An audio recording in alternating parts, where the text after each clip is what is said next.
Bonjour à tous, je m'appelle Paul-Emmanuel Bidault de la société d'Astra et donc nous sommes ravis de vous accueillir aujourd'hui pour ce webinaire qui a pour objectif d'aborder, d'expliquer comment aborder l'étape PIA du RGPD avec un outil. Donc quelques mots sur notre société d'Astra. Nous sommes une société qui édite un logiciel de protection de données qui s'appelle dastra.eu et notre objectif c'est d'aider les data protection officers à protéger leurs données personnelles en répondant à tous les cas d'usage du RGPD, mais également de leur faire gagner du temps et de valoriser le travail de la protection des données dans les entreprises. Voilà, sans aller plus loin sur le détail, ce que je vous propose, c'est de passer directement la parole à Jérôme Demercey, notre expert en protection des données, qui va pouvoir rentrer sur le vif du sujet de ce webinaire. Et en parallèle, n'hésitez pas à écrire vos questions dans le chat. Je pourrai interrompre Jérôme à tout moment et il pourra répondre à vos questions, soit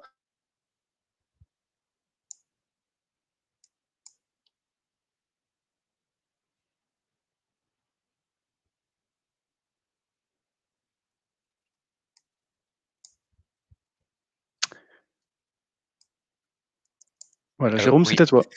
Oui, pardon, il y a eu une petite coupure. Bonjour à tous. Écoutez, on est ravis, effectivement, de vous accueillir, pour ce premier webinar, donc de Dastra. Alors c'est notre premier webinar, si jamais il y a des petites coupures, des petites, dysfonctionnements, ne nous en voulez pas parce qu'effectivement, on est en train de tester donc des nouveaux outils. Nous, on est ravis de partager notre expérience, notre façon de voir les choses aussi aujourd'hui et puis d'aborder des points, techniques, sur la conformité et notamment sur le RGPD. En particulier, le sujet du jour donc, le PIA.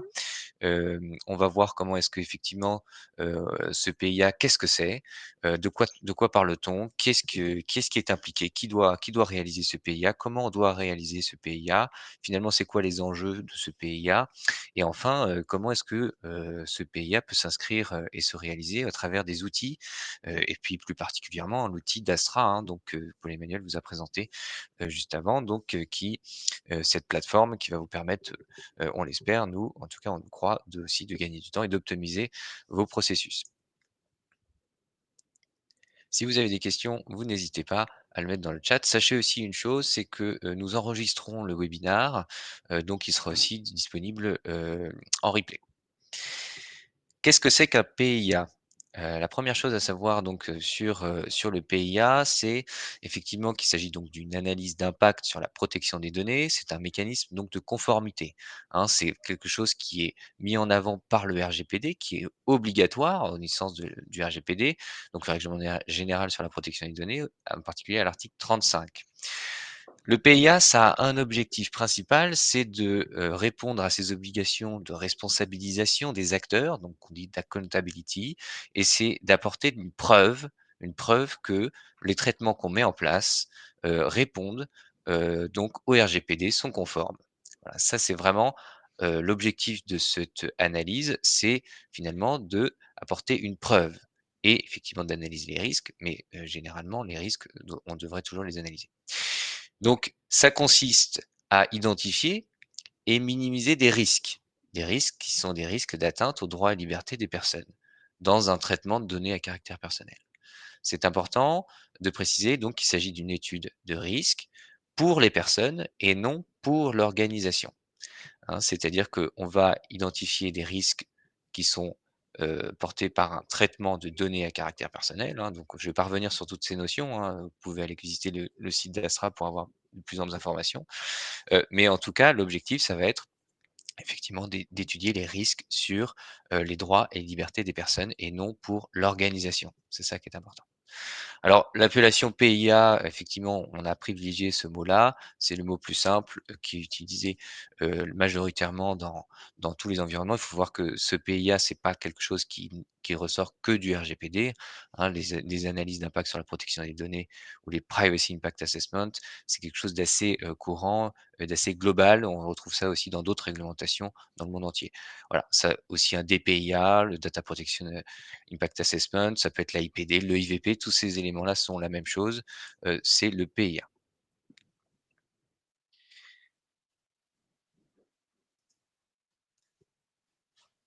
Je disais donc que le PIA, c'est un document, ça fait partie de cette exigence de documentation.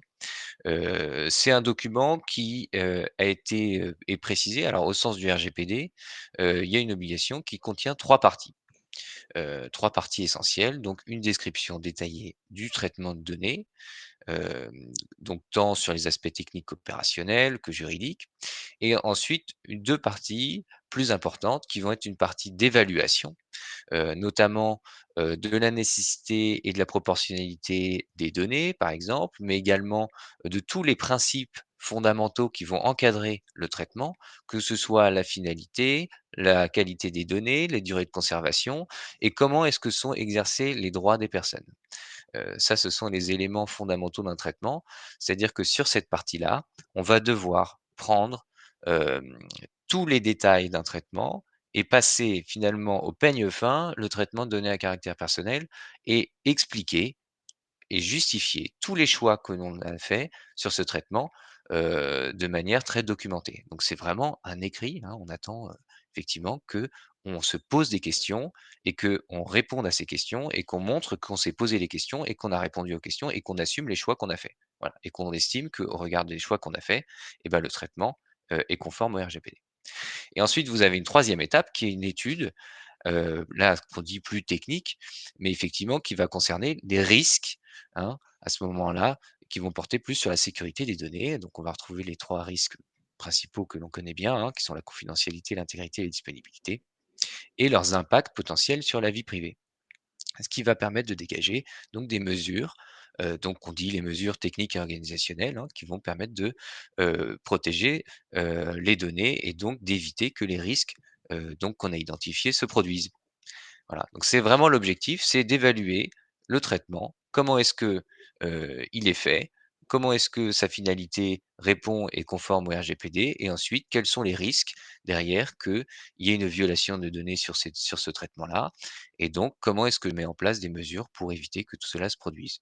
Et donc, à la fin, si jamais mon analyse d'impact est bonne et que derrière, je mets en place toutes les mesures que j'ai identifiées et que je respecte bien ce que j'ai dit, et ben mon traitement a priori, ne devrait présenter donc aucun risque vis-à-vis des personnes concernées et donc je ne devrais pas faire l'objet, de manquements au RGPD potentiels.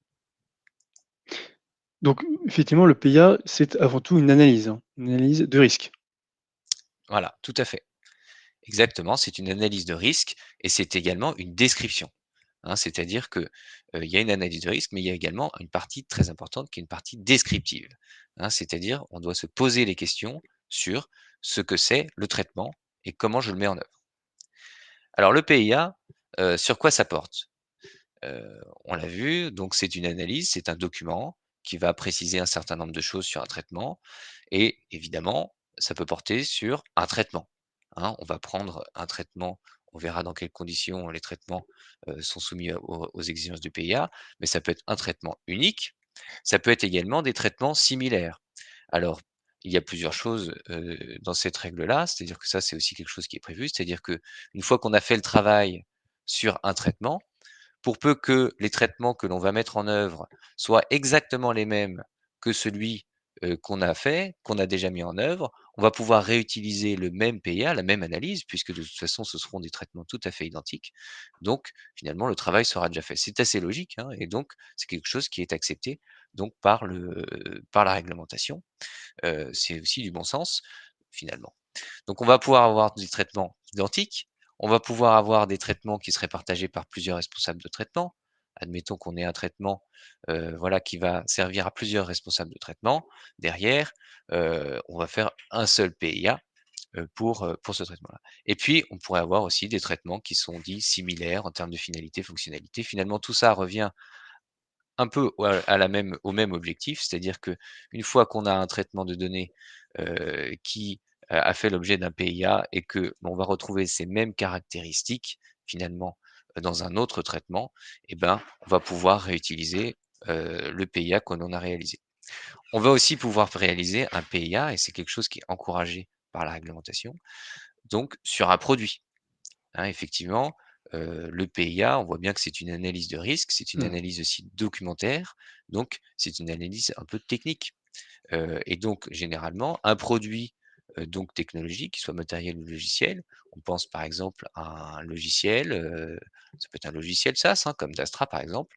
Et ben, on va pouvoir ça va généralement engager un traitement de données à caractère personnel derrière, et en tant que fournisseur de ce produit, ou de ce logiciel, et ben, ça peut être une bonne pratique de mettre à disposition le PIA, donc ce qui sous-tend le produit, à disposition des clients, à charge évidemment pour les clients, d'adapter le PIA qui est mis à disposition par le prestataire, Mmh. pour leur propre compte et donc selon leur propre contexte, bien évidemment.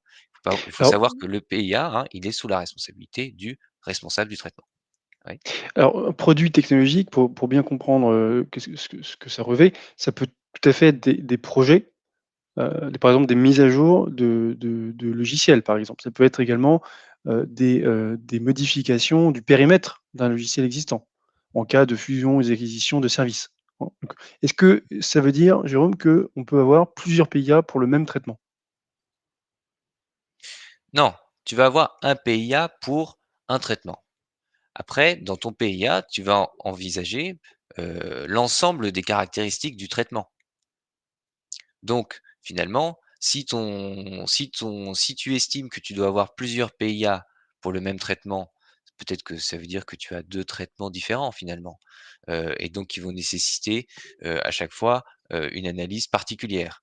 Une analyse pourrait porter sur une partie du traitement qui est plus sensible, mais au final, il faut prendre le traitement dans son ensemble, dans sa globalité. Et donc, si jamais, effectivement, plusieurs parties du traitement, vont devoir faire l'objet, d'une analyse d'impact, et ben, à ce moment-là, il faudra, avoir l'ensemble de ces éléments-là dans l'analyse d'impact.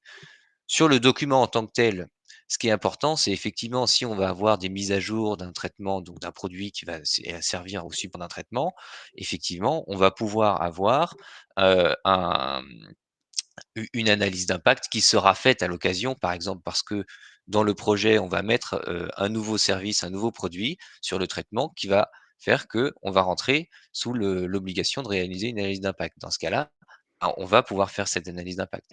Si jamais effectivement on a un autre produit qui va arriver, on va aussi devoir faire une analyse d'impact.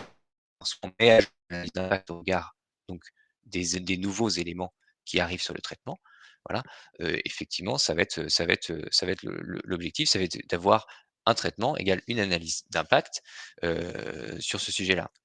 Il vaut mieux D'accord. privilégier cet aspect-là plutôt que de multiplier différentes analyses d'impact, sur des parties d'un traitement éventuel. Il vaut mieux prendre le traitement dans sa globalité, puisqu'il faut aussi se dire que le traitement, hem, enfin les impacts potentiels sur les personnes vont être pris au regard du traitement, hein, dans sa globalité. Et donc il faut effectivement prendre le traitement dans sa globalité, toutes les finalités éventuelles qu'on pourrait avoir, et cetera. Et différents, supports qui vont servir au traitement. Alors, on a une question de Bruno. Pour réaliser mon PIA sur un logiciel externe qui le nécessite, l'éditeur est-il dans l'obligation de nous fournir son PIA? Alors, l'éditeur n'a pas l'obligation stricto sensu de fournisseur son PIA.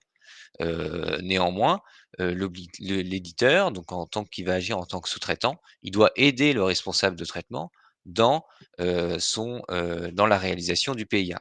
Bien évidemment, ça veut dire qu'il va devoir fournir les aspects, les éléments techniques éventuels ou les éléments, voilà, techniques ou juridiques qui vont, servir au traitement pour pouvoir aider le responsable de traitement à documenter de manière précise son PIA. Ça veut dire que dans les faits, effectivement, la bonne pratique pour le sous-traitant, ce sera et c'est une relation à ce moment-là qui serait saine commercialement aussi, ce serait effectivement d'apporter un modèle de PIA, en tout cas l'ensemble des réponses nécessaires au PIA, à ses clients. Voilà. Stricto sensu, il n'y a pas forcément l'obligation, hein, de, fournir un PIA. Par contre, il y a l'obligation d'aider le responsable de traitement à, réaliser donc le PIA. OK. Alors je poursuis. De quel traitement on parle, justement, quand on parle de traitement similaire ou de traitement unique ou de produit? On parle donc, et ça c'est, le critère important par la réglementation, c'est, un traitement qui entraîne un risque qu'on dit élevé pour les droits et libertés des personnes. Donc un risque élevé, ce n'est pas un traitement qui entraîne un risque particulier, ça va être un risque élevé. C'est pour ça que là, une analyse devra être réalisée, pour pouvoir identifier si, le traitement implique un risque élevé au sens de la réglementation. Par droit et liberté, une précision, on entend bien évidemment le droit au respect de la vie privée, mais également, il faut également prendre en compte les autres droits fondamentaux, hein, les autres droits fondamentaux qui peuvent être, par exemple, la liberté de circulation des personnes, la non-discrimination, le droit à la vie, hein. On peut avoir des traitements qui sont très sensibles, qui vont devoir nécessiter des analyses d'impact, en particulier dans le domaine de la santé, par exemple, ou dans le domaine de la circulation des personnes, et dans ce cas-là, il faut vérifier que ce traitement-là ne va pas entraver, par exemple, les personnes dans leur liberté de circulation, en, les excluant un droit, par exemple, de circuler, ou également que ça va pas entraîner des risques sur la vie des personnes, en cas de dysfonctionnement. On pense à un hôpital, par exemple, effectivement, certains traitements devront faire l'objet d'une analyse d'impact puisque derrière, il peut y avoir des conséquences sur, la vie des personnes. Donc ça veut dire que, Jérôme, tous les traitements ne sont pas, sujets à PIA et Oui. je crois même que la CNIL a publié une liste, indiquant les types de traitements qui sont obligatoires avec PIA Mmh. versus ceux qui ne sont pas obligatoires. Tout à fait, et donc c'est, justement, les slides d'après que je vais vous présenter. Effectivement, il y a des cas où la CNIL a, prévu, traitements pour lesquels elle va considérer que l'analyse d'impact est obligatoire.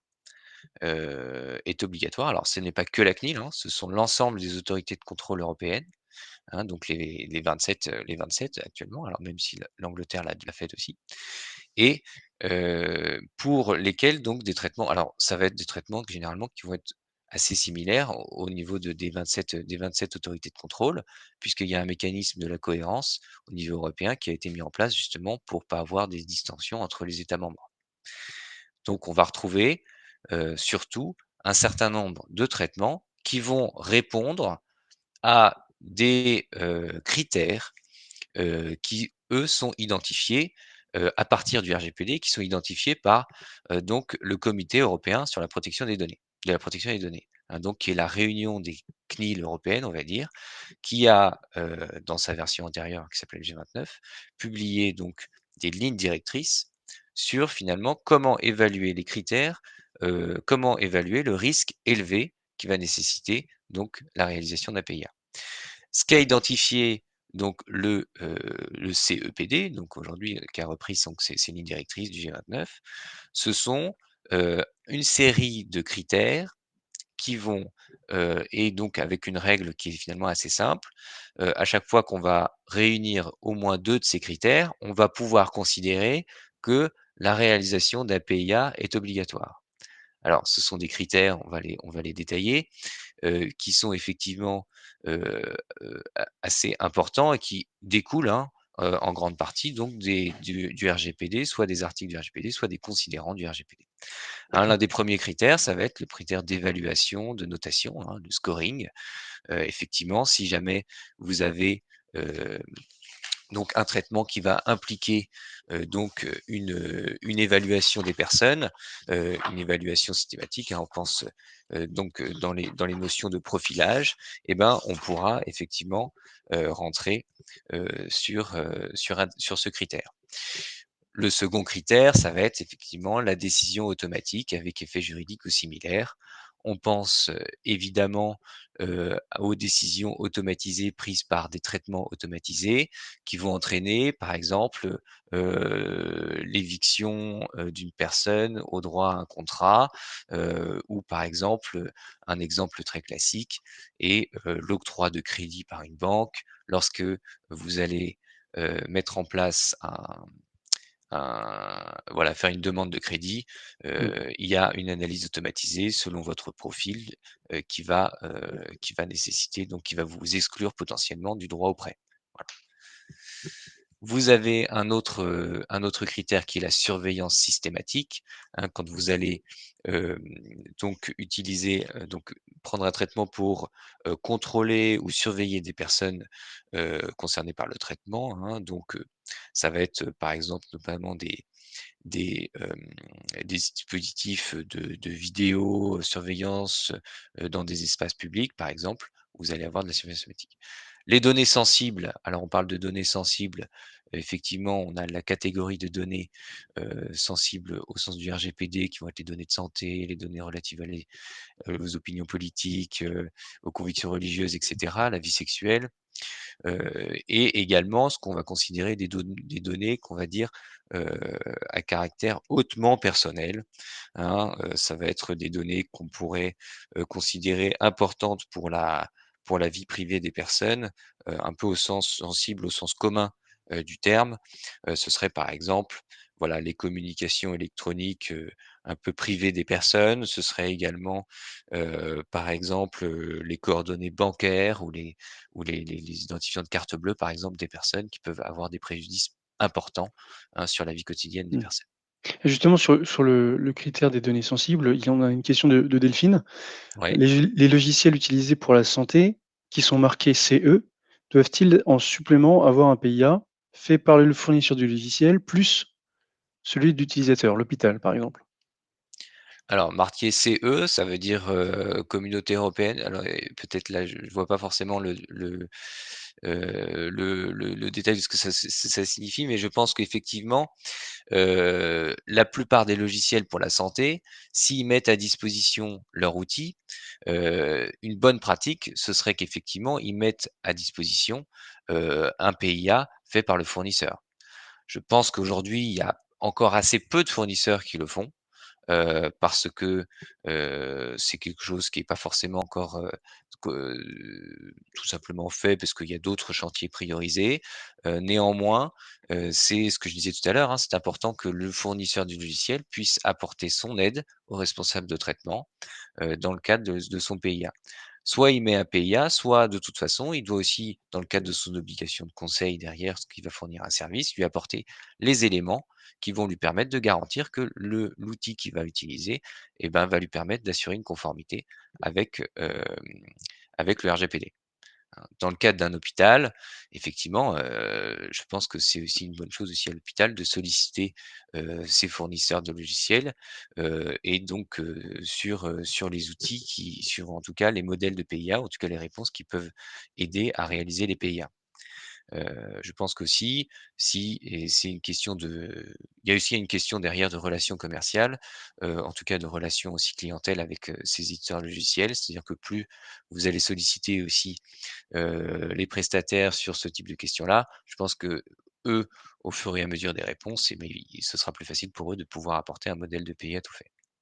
Voilà. Il y a des fournisseurs de logiciels, hein, qui fournissent des modèles de PIA à déjà à des à leurs clients, hein, ça arrive déjà. Mmh. Effectivement, après, je pense qu'ils le mettent pas forcément en avant tout de suite. OK. Une autre question de Sébastien et on prendra ensuite les questions suivantes. Quid des fusions-acquisitions des entreprises? Est-ce que la nouvelle entité doit reprendre les déclarations d'autorisation faites avant, mai 2018 et donc réaliser des AIPD?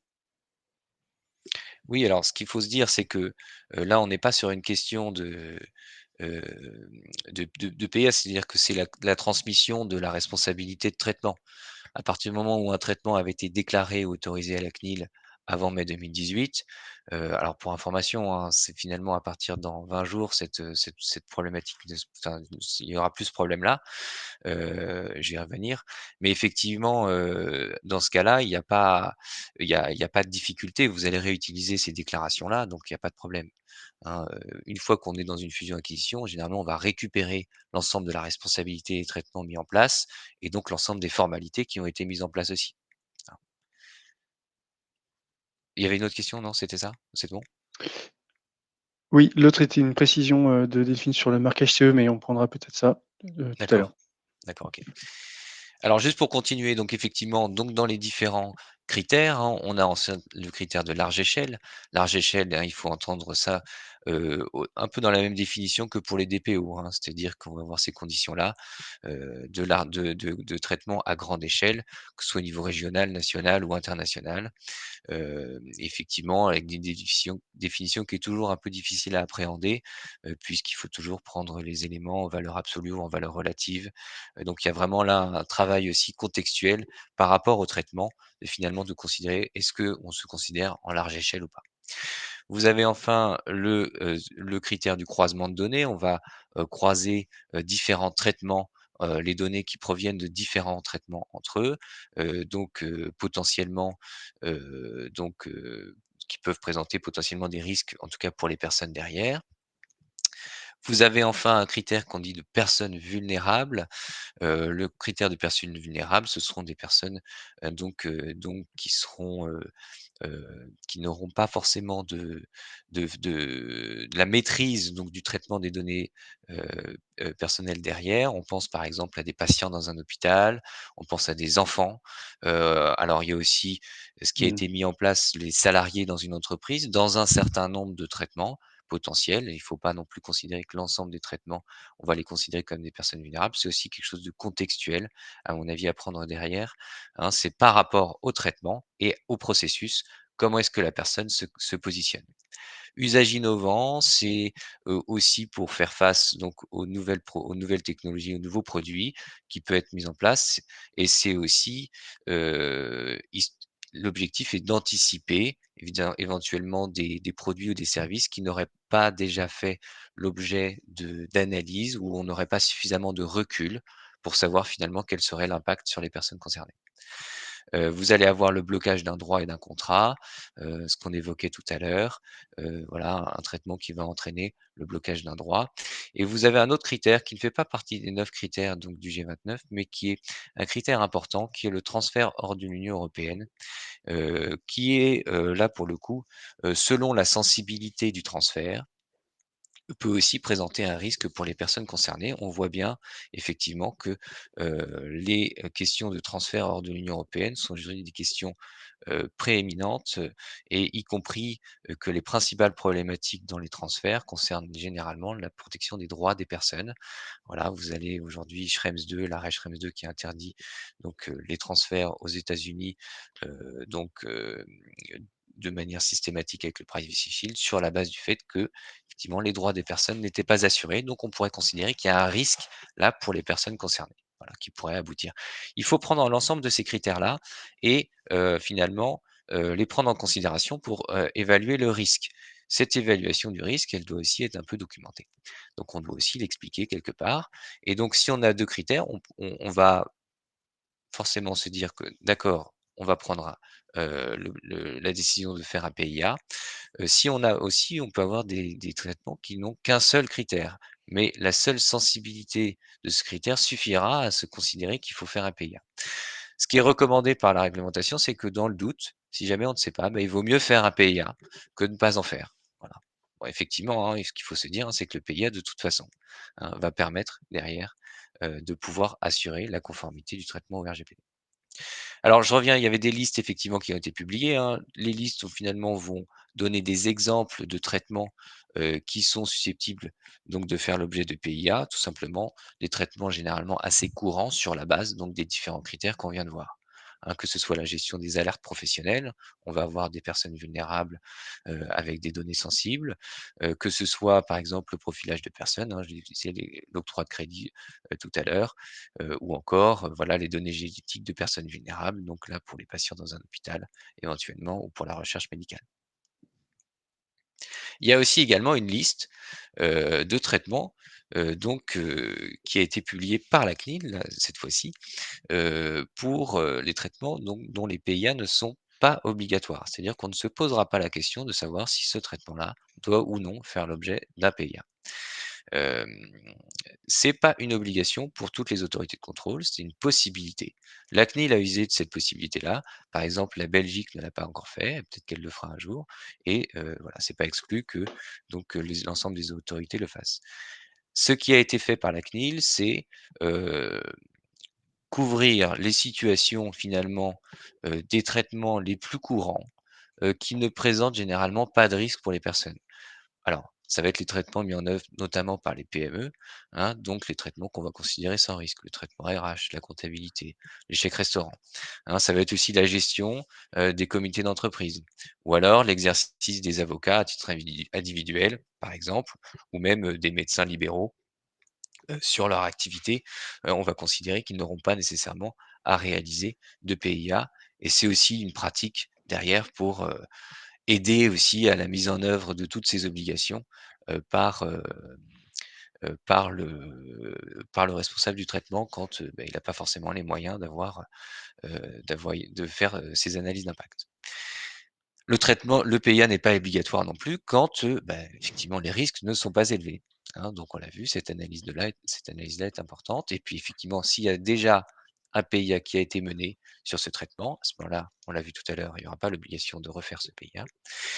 Et également, et si jamais, et c'est une condition du RGPD, si jamais le traitement a une base légale, juridique, par exemple, inscrite dans la loi ou dans un texte réglementaire et qu'un PIA a déjà été mené, par, l'autorité administrative, par exemple, pour encadrer cette base légale. On pense notamment, hem, à des, ça peut être, par exemple, l'exemple qui est donné, des systèmes de vidéoprotection pour des communes, qui par défaut pourraient rentrer dans des dispositifs de PIA, mais un encadrement suffisant et une obligation légale, par exemple, de la part des législateurs et un PIA type pourrait, par exemple, et si les conditions effectivement de mise en œuvre sont respectées, pourrait donc exonérer les responsables de traitement de faire ces PIA.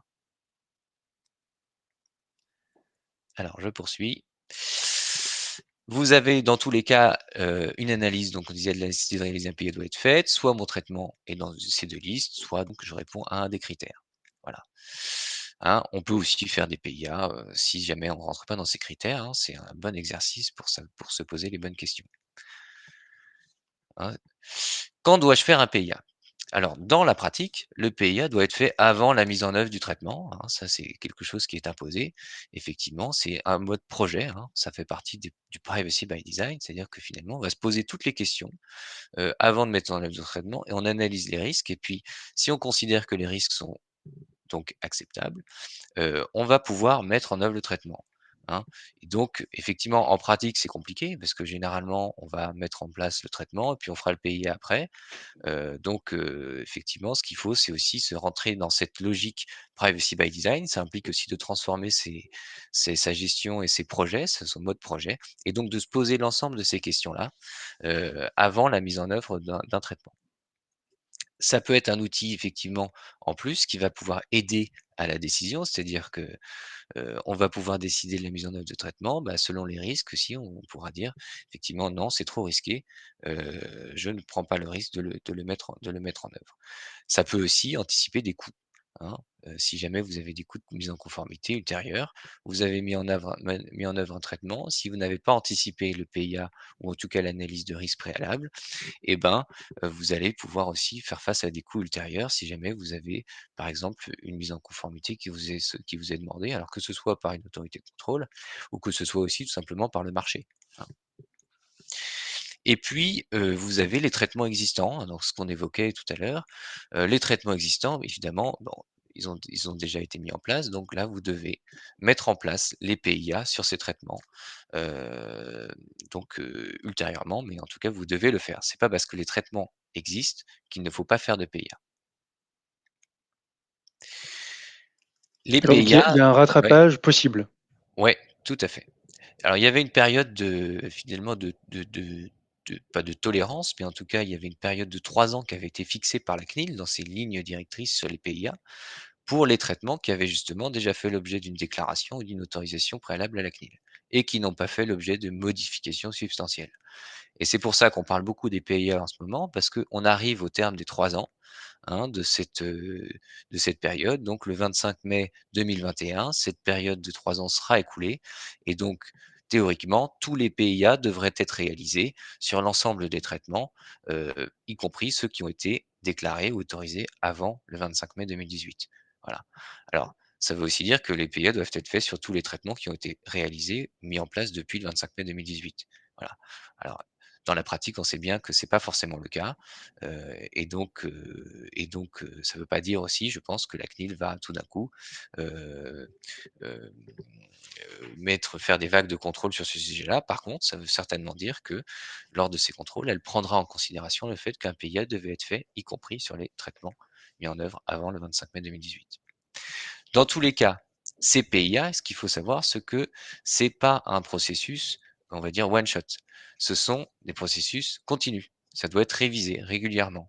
Alors on peut les réviser, généralement tous les 3 ans au moins faire une passe sur le PIA pour vérifier le traitement, 3 à 5 ans. Alors c'est selon là effectivement, c'est très contextuel, c'est selon la sensibilité du traitement et également dès lors qu'une modification intervient sur le traitement. Dès qu'on va ajouter justement, voilà, un nouveau produit, un nouveau service, qui va s'ajouter sur le traitement et ben, on va, notamment, s'assurer, de la mise à jour du PIA. Alors comment on va faire un PIA? Hein, c'est un processus continu, c'est un processus finalement itératif. La réglementation nous donne pas mal des éléments sur la méthodologie. On voit qu'il y a plusieurs étapes, hein, qui vont être, demandées pour pouvoir réaliser ce PIA. C'est finalement une analyse un peu en mode projet. La première chose, on l'a évoqué, c'est la description du traitement envisagé, hein, sous toutes ses formes. Qu'est-ce que c'est, et cetera. On n'hésite pas à apporter beaucoup d'informations sur le traitement, sa finalité, son contexte, les apports, et cetera, la description, des intérêts éventuellement qu'on peut avoir à faire ce traitement, et cetera. Ensuite, on va faire une évaluation de la nécessité de la proportionnalité des données. Donc on va rebalayer chacun des principes du RGPD, pour vérifier que, le traitement est bien conforme. On va ensuite, donc identifier les mesures, qu'on a mis en place pour, heu, démontrer la conformité, hein, sur ces aspects-là. Par exemple, si on a identifié une base légale, sur les intérêts légitimes, ben, on va identifier les intérêts légitimes en cause, éventuellement faire un test, donc de proportionnalité, de ces intérêts légitimes, et cetera. On va ensuite évaluer les risques pour les droits et libertés des personnes. Et donc là, il y a une analyse plutôt technique, hein, voilà, quels sont les risques, quelles sont les mesures ensuite qu'on va envisager pour faire face aux risques. On documente l'ensemble de ces éléments et ensuite on fait le suivi et l'examen de ce PIA de manière régulière. Voilà. Il faut que le traitement, eh bien, ce qui est mis en place, dans la réalité soit conforme à ce qui est écrit sur le PIA, hein.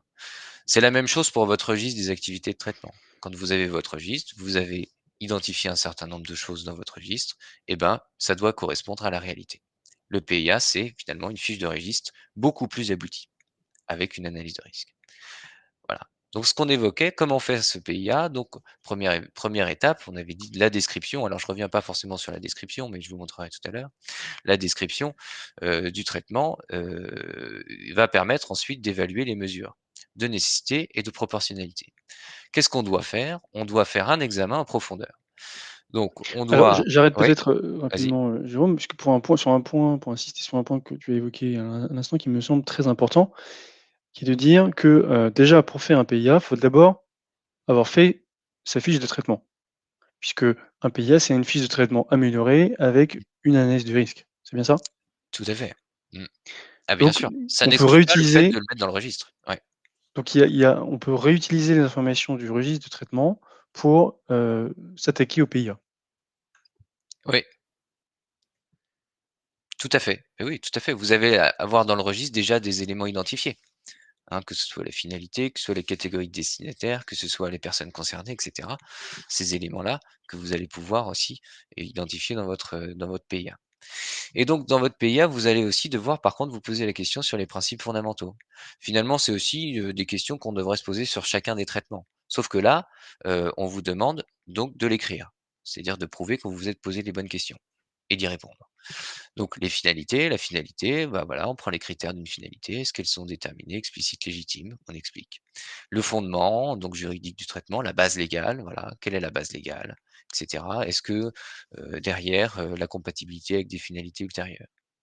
Ensuite, la minimisation des données, donc la proportionnalité des données, l'adéquation avec, avec la finalité, la pertinence, est-ce qu'elles sont limitées au strict nécessaire?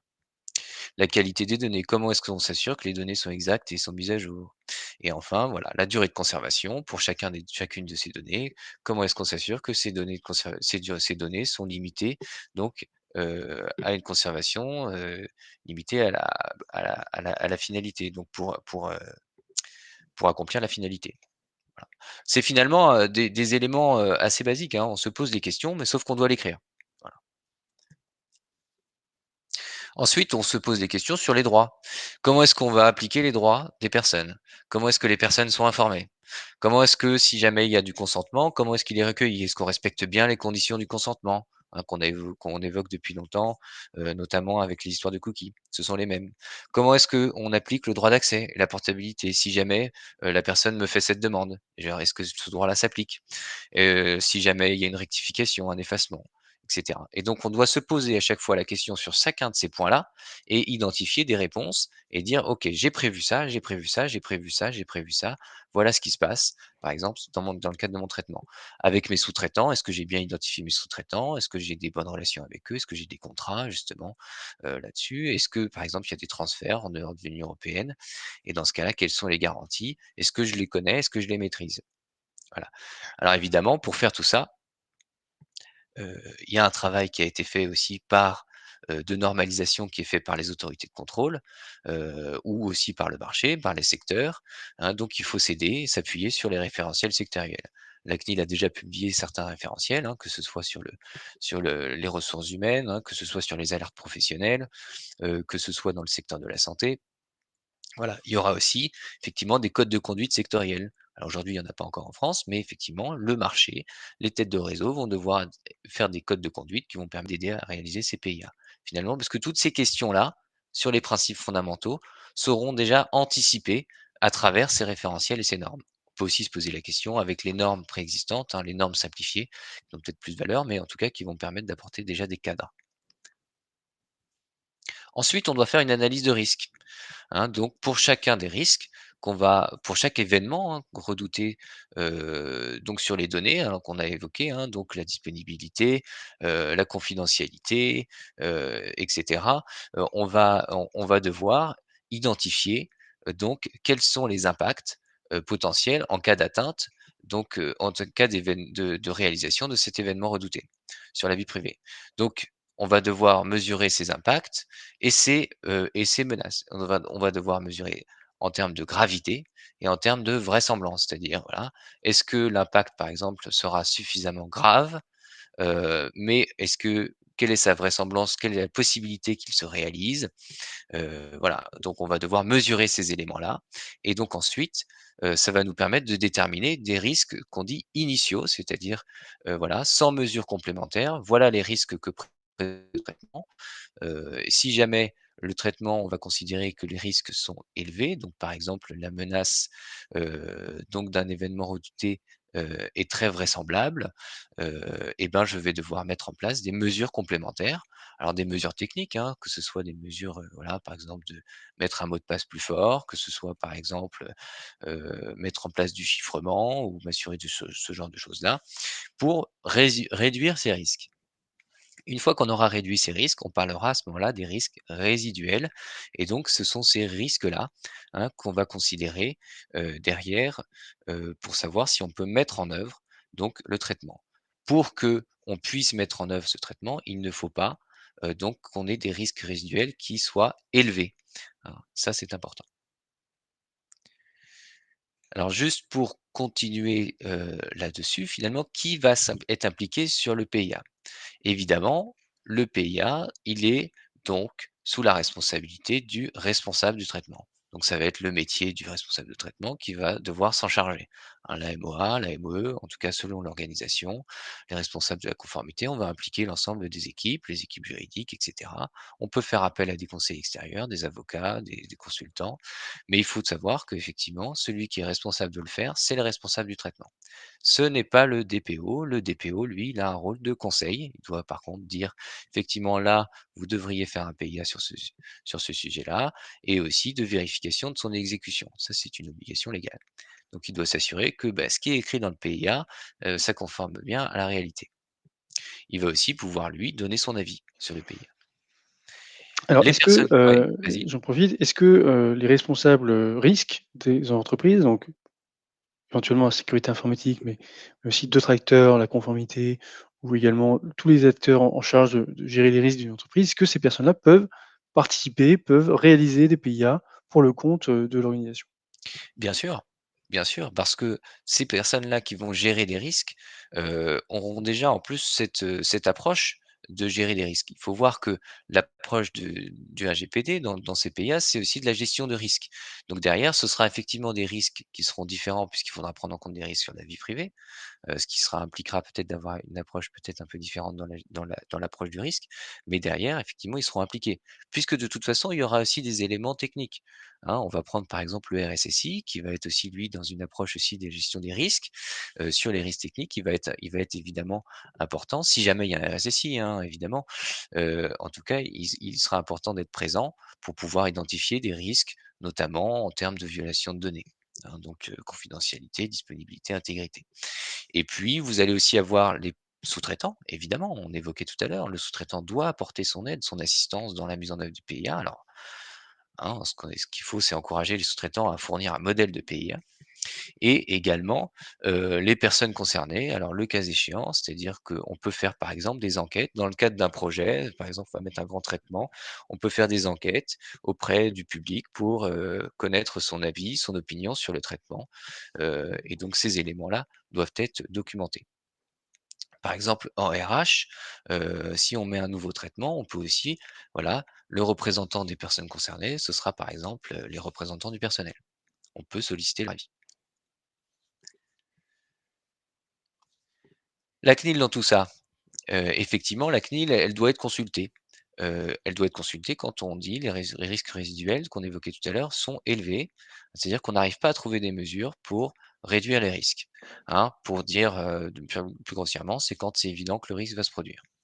Alors à ce moment, il y a toute une procédure avec la CNIL dont je vous passe les détails. Elle revient vers vous et cetera. Elle peut vous dire: «Bah non, finalement, votre traitement, vous pouvez pas le mettre» ou alors sinon vous pouvez le mettre, mais comme ça. Ensuite, il peut y avoir des consultations aussi quand la législation l'oblige, en particulier dans le domaine de la santé en France. Et puis, le PIA, va pouvoir être demandé lorsque la CNIL, par exemple, va faire un contrôle. Ça, généralement, elle le demandera systématiquement, tous les PIA qui sont faits et également dans l'instruction d'une plainte sur un traitement. Elle va demander: «Bah, est-ce que ce traitement-là, vous avez fait un PIA? Si oui, transmettez-le-moi». Mmh. On a une question de Bernard, qui dit: «On parle beaucoup d'informatique, mais est-ce qu'un traitement uniquement papier peut aussi faire l'objet d'un PIA?» Bah, ça peut effectivement être le cas. Ce qu'il faut considérer, c'est quel est le risque pour les personnes concernées. Vous avez un traitement papier, ce qui compte, c'est la donnée. Le support, à ce moment-là, importe peu, mais vous avez aussi, des questions, de, sécurité sur les traitements papier. Si votre traitement papier, vous avez un formulaire, donc un document médical, par exemple, vous allez devoir assurer des mesures de sécurité. Vous allez aussi devoir vous assurer quelles sont les données qui sont traitées dedans. Donc finalement, que ce soit informatique ou papier, à partir du moment où on est dans un cadre d'un traitement, eh ben, on rentre dans cette obligation. Merci, et deuxième question de Bruno: «Quelle finesse faut-il apporter dans les mesures techniques et organisationnelles?» Les mesures techniques et organisationnelles, elles doivent être adaptées au traitement. C'est-à-dire qu'effectivement, ce qui est important, c'est qu'elles soient contextualisées, qu'elles soient adaptées au traitement. On peut prendre par exemple une grande mesure, mais effectivement, il faut que cette mesure, en pratique, elle réponde à cet objectif de minimiser le risque. Donc, c'est-à-dire que si on parle par exemple de chiffrement, on peut dire, voilà, j'ai mis en place une mesure derrière pour minimiser le risque, c'est le chiffrement. Il faut aussi pouvoir expliquer en quoi cette mesure, en pratique, elle va minimiser le risque de violation de données. Alors, on va pouvoir, par exemple, préciser dans quel cadre ce chiffrement s'applique, c'est-à-dire sur quelles données, sur quelle, on va dire, opération dans le traitement, le chiffrement va s'appliquer et également, voilà, quel est le type de chiffrement qu'on va mettre en place, quel est l'algorithme utilisé et cetera. Où sont situées les clés? Voilà. Donc le niveau de détail va aussi dépendre, on va dire, du niveau de risque et donc du niveau, de minimisation qu'il faut avoir et donc de la méthode utilisée pour, enfin, ça va aussi dépendre de la mesure. voyez? Mettre en place une PSSI, par exemple, c'est une mesure organisationnelle importante, mais effectivement, qui va permettre d'avoir, un environnement, on va dire, un peu assuré, sur, le traitement, donc l'ensemble des traitements d'ailleurs, mais en particulier sur ce traitement-là. Par contre, effectivement, pour une mesure peut-être plus spécifique, il faudra aller plus dans le détail. Quelles sanctions pour, les PIA? Le PIA, hein, c'est 10 millions d'euros d'amende ou 2 du chiffre d'affaires. Alors ça, c'est du classique du RGPD. Effectivement, la plupart du temps, de toute façon, le PIA ne sera jamais seul sanctionné. Il y aura toujours d'autres manquements qui vont aller s'a aller aller se aller se juxtaposer. Voilà, il peut y avoir une sanction quand il y a un PIA n'a pas été mené alors qu'il aurait dû l'être, quand il n'a pas été correctement mené, hein, attention, c'est-à-dire qu'il faut aussi qu'il y ait l'ensemble des 3 étapes avec, les différentes, sections bien identifiées du PIA qui doivent être documentées et bah, voilà, quand vous avez, identifié des risques élevés, mais que vous n'avez pas dû consulter la CNIL. Il y a déjà eu des sanctions qui ont été, émises, donc par des autorités européennes, pour absence de PIA notamment. Alors très peu, hein, j'en ai compté 4 ou 5, mais en tout cas, il y en a pas eu par la CNIL, en tout cas publiquement. Alors la CNIL a peut-être certainement mis en demeure des organismes de réaliser des PIA, mais en tout cas, c'est pas forcément des choses qu'elle a rendues publiques aujourd'hui. Peut-être que dans les mois à venir, elle appuiera un peu plus son contentieux là-dessus. On en vient à la question de comment outiller le PIA. Alors il y a des choses, qui ont été mises en place évidemment, sur ces PIA. Il faut voir que le PIA c'est un outil qui n'est pas apparu avec le RGPD, hein. C'est un outil qui est apparu depuis déjà, plusieurs années. Il y a déjà pas mal de documentation au niveau mondial sur ce sujet-là, et également, donc les analyses d'impact, sur la protection des données, c'est c'est un processus qui fait l'objet, notamment, par exemple, d'une norme. On a une norme internationale, donc l'ISO, qui a été publiée en 2017, qui va permettre de répondre à ces éléments-là.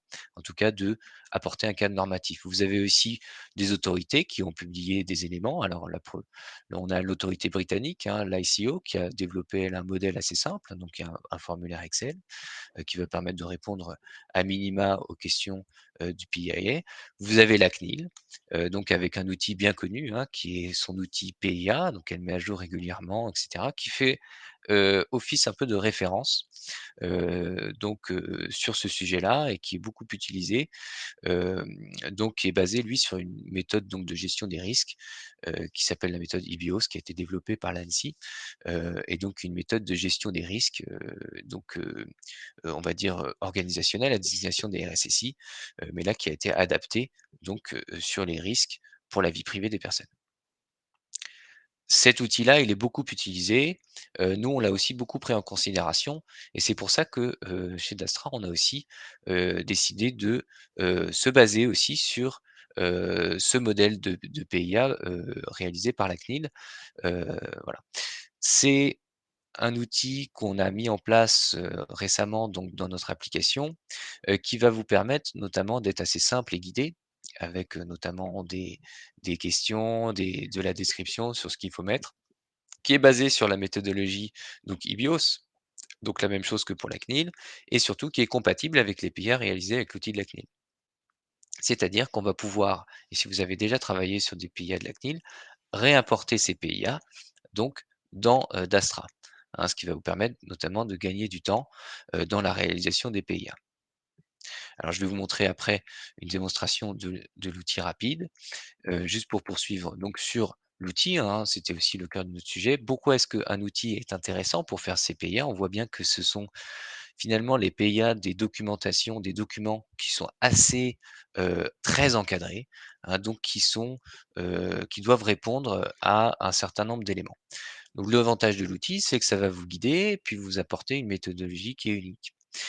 Ça va être également un élément collaboratif. On a vu, il faut faire participer les métiers, sur l'outil.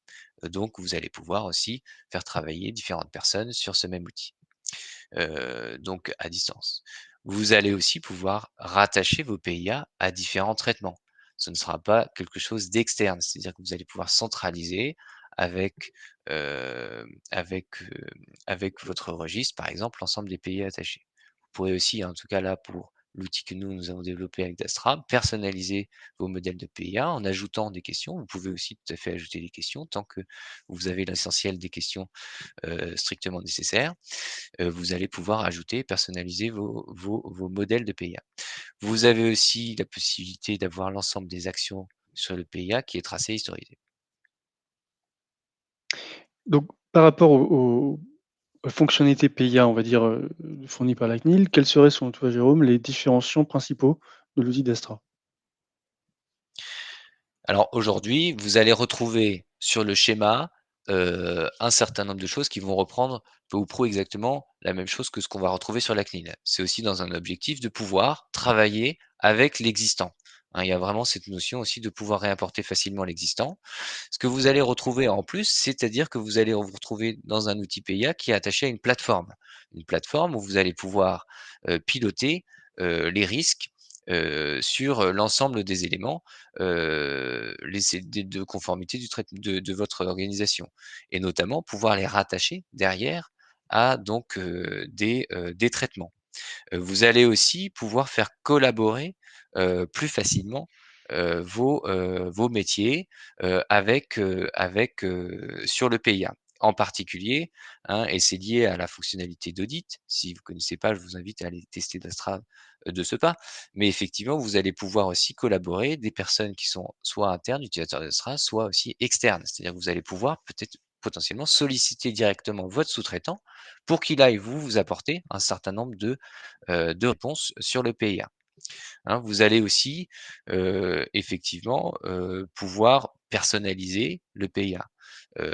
Donc là-dessus, avec vos propres modèles, vos propres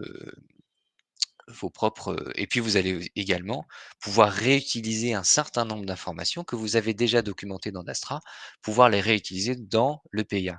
On pense notamment, par exemple, aux mesures techniques et organisationnelles que vous avez intégrées dans Dastra. Vous allez pouvoir aller les récupérer pour pouvoir les intégrer dans votre PIA. Et donc ça, c'est important. Vous allez pouvoir gérer du versionning, vous allez pouvoir faire pas mal de choses, finalement sur ce PIA.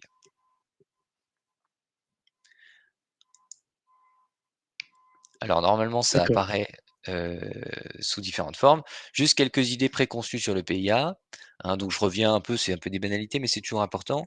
Le DPO est l'unique responsable des PIA. Bien évidemment, c'est faux.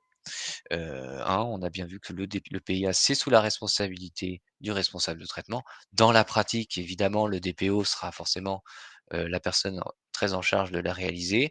Néanmoins, il faut savoir que c'est pas sa fonction prioritaire, que lui, il a vraiment une fonction de contrôle et que c'est le PIA doit être réalisé par les métiers.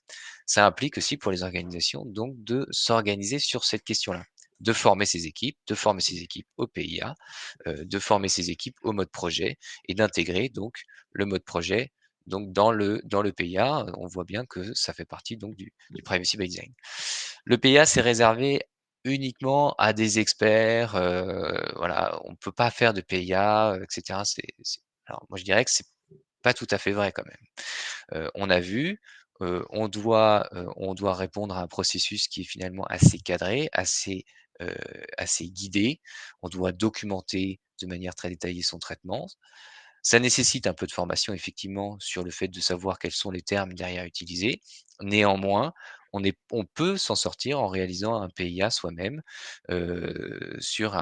avec un outil notamment guidé.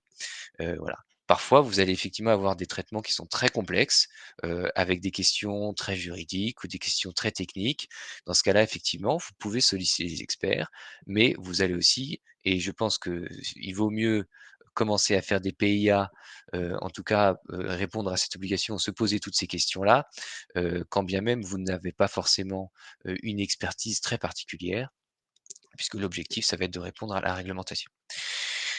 Le PIA prend des semaines à réaliser? Non, je dirais pas que ça prend des semaines ou des mois, ça peut être un exercice, qui peut prendre plus de quelques jours. Voilà, ce qu'il faut, c'est aussi trouver le bon créneau, dans votre organisation, la bonne gestion de projet, finalement intégrer, ces éléments-là dans vos projets. Alors ce seront pour les traitements donc qui vont arriver et également pour les traitements existants, il faut identifier le traitement et puis ensuite une fois qu'on a, pour des traitements existants, généralement on a des normes, donc on peut aussi accélérer accélérer et prendre, voilà, il y a ce travail de documentation, mais une fois qu'on a déjà, un certain nombre d'éléments, ça peut aller assez vite.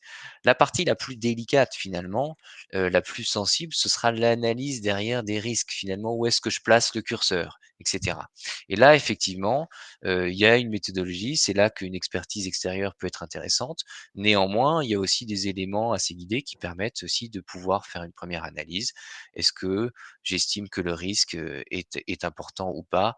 Il faut aussi se poser la question généralement un peu du bon sens, c'est-à-dire se mettre à la place des personnes concernées par le traitement et se dire: «OK, moi je suis à cette place-là, est-ce que je pense que j'ai un risque ou pas au regard des éléments du traitement?» Bon.